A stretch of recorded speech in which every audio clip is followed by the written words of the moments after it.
Since Star Fox 64 came out over 17 years ago, perhaps its most distinctive feature, its voice acting, has become one of its biggest puzzles. Released in 1997 for the then brand new Nintendo 64 console, Star Fox 64's main bullet point, aside from it being the first game to make use of the Rumble Pack accessory, was its full use of voice acting samples to simulate real-time cockpit communication with both friend and foe as you progress through the game. Unprecedented for a Nintendo game of the time, Star Fox 64 features over 600 voice clips performed by a dozen different voice actors. Unfortunately, since the game's end credits only list the voiceover artists who had performed for the game and not which characters they performed specifically, trying to understand the voice acting of Star Fox 64 was similar to trying to understand the Israeli-Palestinian conflict. At first, attempts to form a side-by-side list of voice actor and character in the game were non-existent or sketchy and tentative, leaving more than a few spaces blank and voice roles left unaccounted for. Some voice actors involved with the project were consistently left out due to lack of resources at the time, while others were miscredited, and still others were somehow magically inserted into the mix despite not having been credited in the actual game itself. No matter what path you take through the game, the text of the end credits is always the same. It lists 7 names under character voices: Mike West, Rick May, Lisa Brown, Jock Blaney, David White, Jay Green, and Bill Johns. Left without information or official word from the developers or producers, lists of actor versus character exhibited stunning inconsistencies and variants. Through all of this mess, however, there were a few golden truths that most lists would stick by. Of course, not all of these turned out to be true in the end. First of all, Mike West was nearly always credited as Fox. Sometimes he would be credited as James as well. Lisa Brown would often be credited as Slippy and occasionally Cat. Bill Johns would be credited as Falco, and a former Nintendo of America employee named Isaac Marshall would get credit for Peppy, despite the fact that his name does not appear in the game's end credit. Throughout the years, lists that had appeared repeatedly in a somewhat similar fashion were being adopted and displayed by more official sites such as Wikipedia and IMDb, carrying with it a lot of assumptions and casting them in a more official light. Finally, after 17 years, we now have a definitive cast character list for Star Fox 64. It is as follows. Mike West played Fox. Split up and take it to him. And James. Never give up. Trust your instincts. A veteran of the VO industry for over 35 years, Mike West began his career at the age of 17 as a radio announcer, a position he just recently retired from full-time. We interrupt this interruption with even more important news. We interrupt the previous interruption. We interrupt the third interruption to remind you that this is getting quite silly and just a tad excessive. Based in Seattle, Washington, Mike has had a long and successful voiceover announcer career with big-name clients like Microsoft, Apple, AT&T, Honda, Bank of America, and PayPal, along with Nintendo. He is also an auto journalist who writes for CBS. Though retired from full-time radio, Mike hosts a local Sunday show called Breakfast with the Beatles, which is the highest-rated show in Seattle. Side note, his son, Michael Lerner, is a successful musician who writes and performs under the name Telekinesis.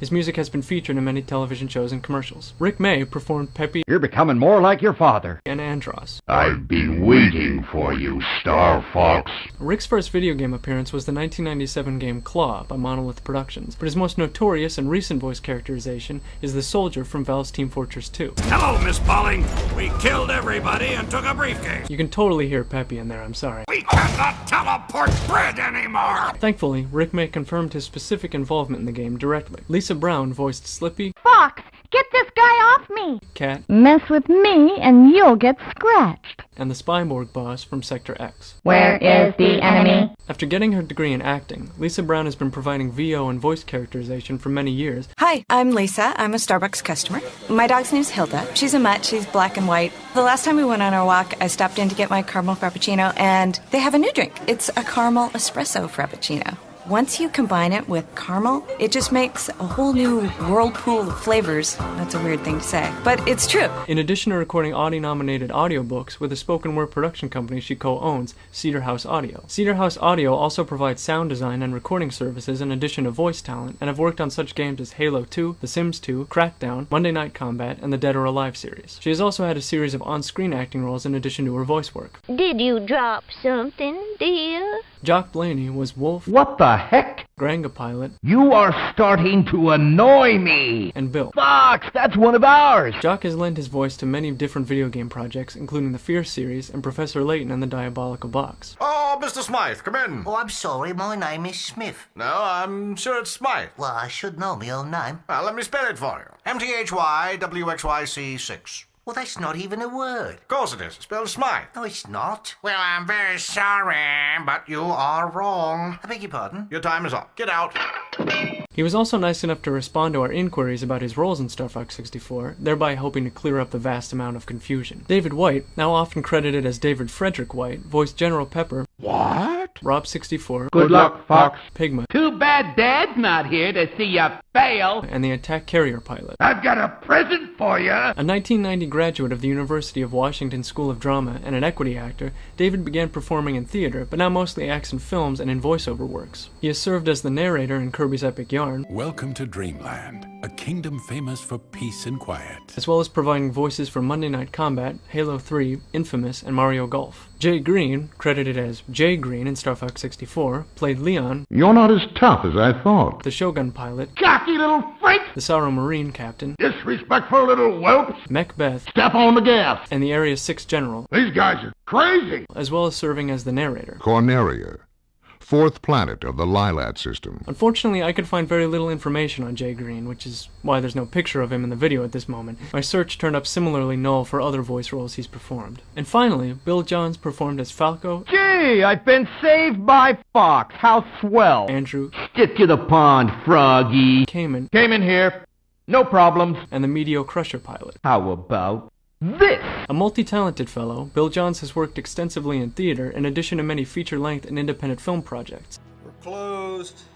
When you planning on taking care of these tickets?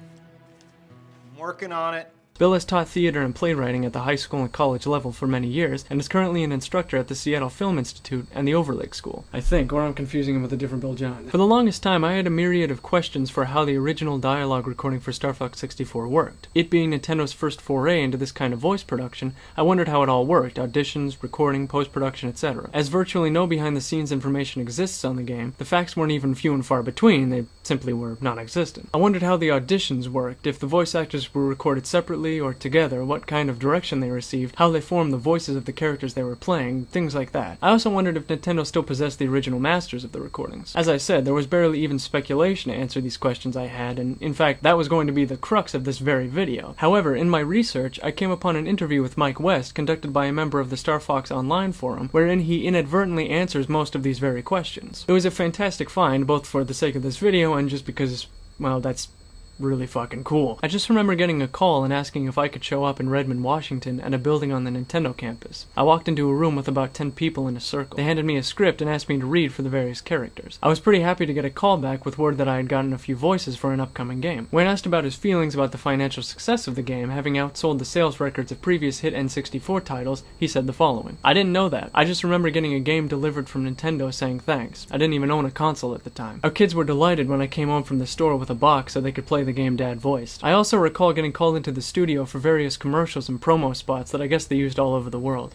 I never saw them. And the question of whether the actors recorded their lines separately or together was asked directly. No, just me and a microphone and my original reads in my headphones, so I made sure to match everything. They showed me a storyboard and asked me to figure out what Fox would sound like. I recall giving them a bunch of ideas. They wanted young, hip, and energy, as I recall. I don't know about the young, hip part, but he does have a lot of energy. As I said, the plethora of voice acting was one of the most unique bullet points of Star Fox 64. It was a rather ingenious use of both the game's storyline and setting, as well as the technical limitations of the system itself. Of course, the audio was compressed to quite a degree to fit all 600-some voice clips on the 40-some meg cartridge, but it undeniably is part of what makes the game stand out and strong today. The script writing, and in this case the translation and localization, are great, and so is the voice acting. Apart from a handful of things, it's perfect. It's what gives the game such appeal and longevity and soul. As Yusuke Amano said, the first time I played Star Fox 64, I felt like there was an entire world behind the television screen. In the Iwata Asks for the then upcoming Star Fox 64 3D, the game's scriptwriter, Mitsuhiro Takano, explained his method of writing for the game. I tried to write lines that are as cool as possible. It turned out like a historical drama. There were a lot of old-fashioned lines, but I thought that would make a bigger impression on the fans to use tried and true lines like, "I've been waiting for you." It's a stock phrase, but it functions to lay the foundation for the second half of the story. We do want Fox to sound cool, but lines like, "I guess it's your turn to be thankful," sound showy when he says them. So we try to have Falco say cool things. I guess it's your turn to be thankful. The voice actors were scheduled, so you need to think up some lines. I wrote a line like, "They're raining down," even though I didn't know what would be raining down. Or, "Watch out," even though I didn't know what you needed to watch out for. I was playing the ROM, and since I'm not very good at video games, I kept getting hit and couldn't make any progress. Then, just as I was thinking, alright, I'll give it another shot, that line popped into my head. Never give up.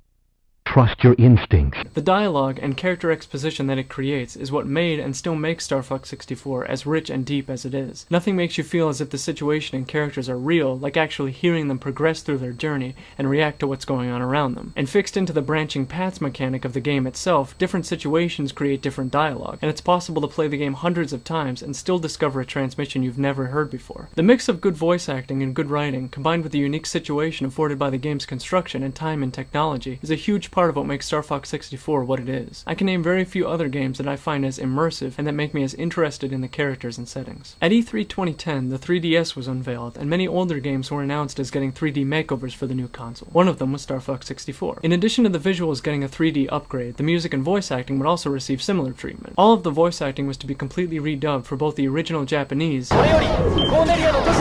and English Get this guy off me! versions, as well as being dubbed in German, Spanish, Italian, and French.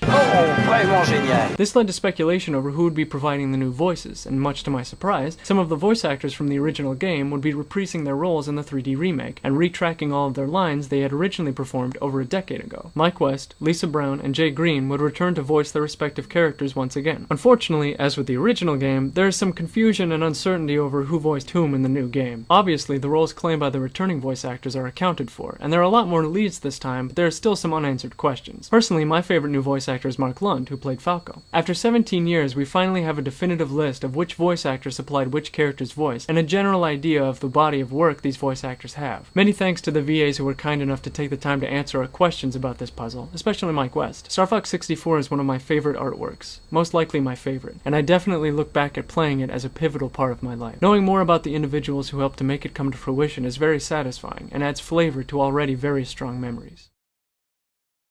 Real-time cockpit communication with both friend and foe as you possessed but his most notorious and recent voice characterization is a f***ing motorcycle I'm gonna shove up the of whomever is riding. A multi-talented fallow, but it undeniably is what part of Micah messing mucking Why do I make sentences so long when I know I have to read them? Of course, the audio is compressed to quite a degree to fit all 7. Of course, what the f***? Where'd I get that number? There were a lot of old-fashioned lines, but I thought that would make a better impression.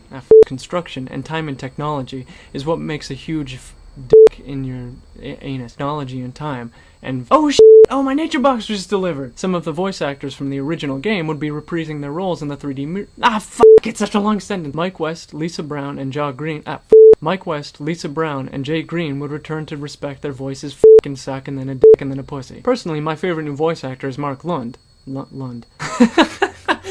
Okay.